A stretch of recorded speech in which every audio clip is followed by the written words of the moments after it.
Hi friends, YouTube पर आप सभी का स्वागत है। दोस्तों, मैं इस वीडियो के माध्यम से शतरंज के खिलाड़ी कहानी का तीन चार पंक्ति हैं जो कि एग्ज़ाम में हमेशा आता है संदर्भ सहित व्याख्या करने का, और यह बहुत ही इम्पोर्टेंट है और हर बार एग्ज़ाम में देखा गया है। तो मैं इस चार पंक्तियों के को आप सभी के सामने बता देना चाहता हूं, जिससे कि आपको कुछ लाभ हो सके, आपको कुछ हेल्प हो सके एग्ज़ाम में। ओके, तो प्रश्न है, उदाहरण यहाँ पर लिखा है कि शहर में न कोई हलचल थी, न मारकाट, एक बूंद भी खून नहीं गिरा था। आज तक किसी स्वाधीन देश के राजा की पराजय इतनी शांति से इस तरह खून बहे बिना न हुई होगी।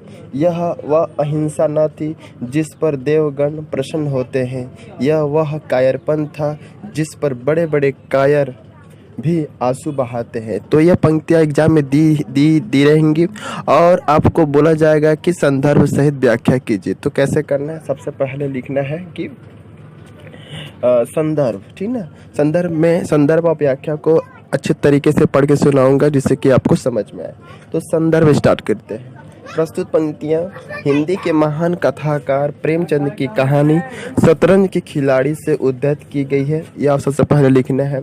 और वाजिद अली शाह के समय में लखनऊ का वातावरण अत्यंत विलासी था।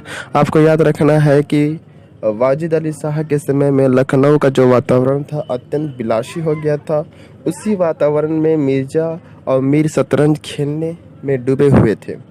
उन्होंने पुरानी मस्जिद में शतरंज खेलते हुए देखा कि गौरव की फौज लखनऊ में प्रवेश कर रही है। फिर थोड़ी देर बाद देखा कि वह वाजिद अली शाह को पकड़कर ले जा रही है। बादशाह की गिरफ्तारी पर पूरा लखनऊ शांत रहा। किसी ने गिरफ्तारी का विरोध न किया। इस संदर्भ में लेखक ने यह वाक्य लिखे हैं। व्याख्या में बोल दे रहा हूँ। अपने बादशाह के पकड़े जाने पर प्रजा में हलचल मच जाती है। लोग अपने बादशाह को छुड़ाने के लिए मार काट करते हैं, मारते हैं। वीर प्रजा के यही लक्षण होते हैं। किंतु लखनऊ की प्रजा इतनी विलासितापूर्ण जीवन में डूबी हुई थी कि उसे अपने बादशाह के प्रति कोई लगाव न था। ओके, उसमें कोई राजनीतिक और सामाजिक चेतना भी नहीं थी। इसलिए बादशाह की गिरफ्तारी का विरोध न कर वह अपने अपने विलासी कर्मों में डूबी रही। किसी ने प्रतिरोध भी नहीं किया, इसलिए किसी का रक्त बहने का प्रश्न ही कहाँ था।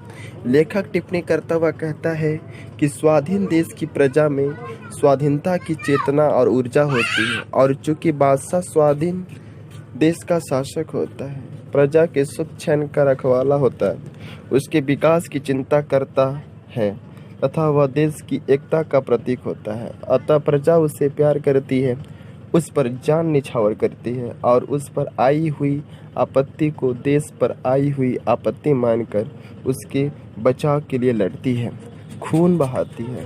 बादशाह की पराजय होती भी है तो आसानी से नहीं, दुश्मनों के छक्के छूट जाते हैं। किंतु इस राजा में और इस प्रजा में देश की यह चेतना ही नहीं थी। इसलिए विलासी प्रजा ने अपने विलासी बादशाह को आसानी से गिरफ्तार हो जाने दिया। मोटे तौर पर इसे अहिंसा कहा जा सकता है, किंतु यह अहिंसा नहीं, कायरता थी।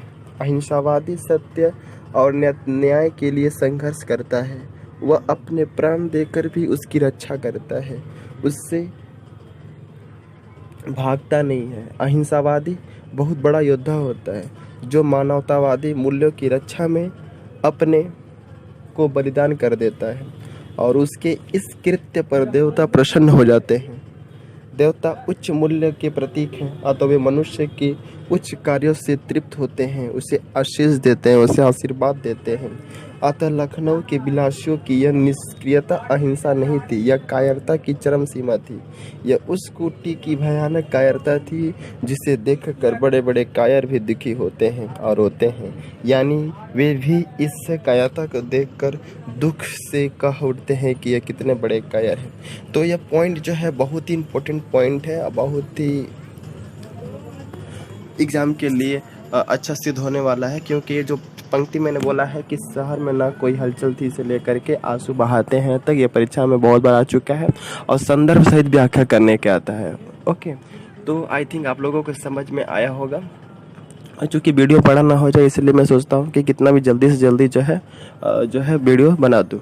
और एक चीज़ बता दूँ कि मैं BHD10 के जितने भी महत्वपूर्ण इम्पोर्टेंट प्रश्न के जो वीडियो है मैंने अलग से प्लेलिस्ट बना दिया है। तो जिसको भी प्लेलिस्ट अगर अच्छा लगे तो देख सकते हैं और अपने एग्ज़ाम में अच्छा से नंबर पा सकते हैं। Thank you, best of luck for exam.